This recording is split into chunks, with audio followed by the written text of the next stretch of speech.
তামিম ইকবাল যখন বুকে ব্যথা নিয়ে হাসপাতালে গেলেন তখন মাত্র 2 ঘন্টার মধ্যে তার এনজিওগ্রাম, রিং বসানো সবকিছু হয়ে গেল। দেরি হয়নি এক মুহূর্ত, কারণ তিনি দেশের একজন মূল্যবান ক্রিকেটার। তার চিকিৎসায় সময় নষ্ট করা যাবে না, ঝুঁকি নেওয়া যাবে না।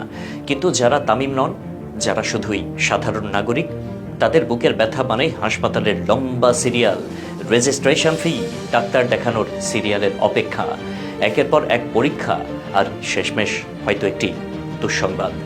সময় মতো চিকিৎসা পেতে হয় তাদের জনপ্রিয় হতে হয়, না হলে ধনী হতে হয়, নইলে ভাগ্যের ওপর নির্ভর করা ছাড়া আর কিচ্ছু করার থাকে না।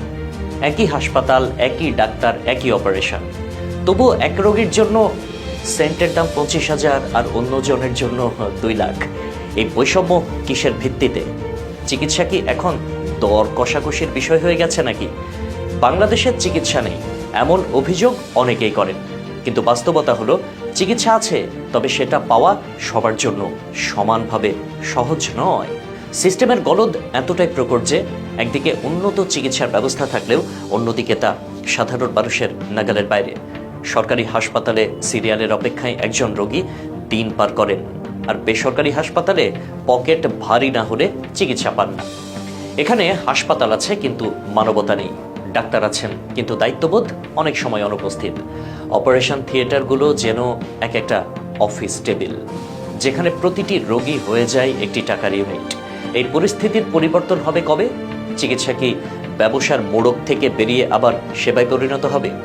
একদিন হয়তো এই সিস্টেমের বুকেও রিং পড়বে, হৃৎপিণ্ডের প্রতিটি ব্লক পরিষ্কার হবে, প্রতারণার জমাট রক্ত ধুয়ে যাবে, আর সেদিন চিকিৎসা ব্যবসা নয়, সত্যিকার অর্থে সেবা হয়ে উঠবে।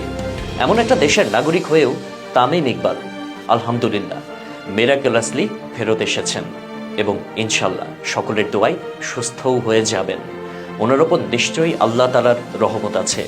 আমার দৃষ্টিতে অসম্ভব ভালো এই মানুষটাকে আমি ছোট করার ধৃষ্টতা দেখাচ্ছি না। আমি মনে করি তার অসুস্থতায় সকলে যেভাবে ঝাঁপিয়ে পড়েছেন, এটা অবশ্যই তামিমের দীর্ঘদিনের পরিশ্রম দ্বারা অর্জিত অর্জন। আমি মূলত দেশের সিস্টেমের প্রতি একটা আক্ষেপ নিয়ে বলছি। আপনি, আমি, তামিম ইকবালের মতো ম্যাসিভ হার্ট অ্যাটাক করলে বাঁচার সম্ভাবনা ক্ষীণ।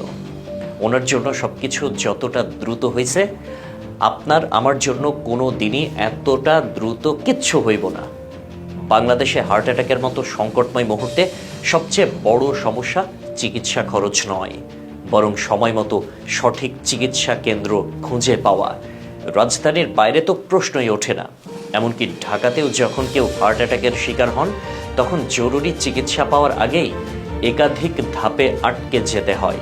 সঠিক হাসপাতাল খুঁজে পাওয়া, সেখানে পৌঁছানো, লম্বা সিরিয়াল, রেজিস্ট্রেশন, টেস্ট, এসবের মধ্যেই মূল্যবান সময় নষ্ট হয়। অনেক সময় এতক্ষণে রোগীকে আর বাঁচিয়ে রাখার উপায় থাকে না।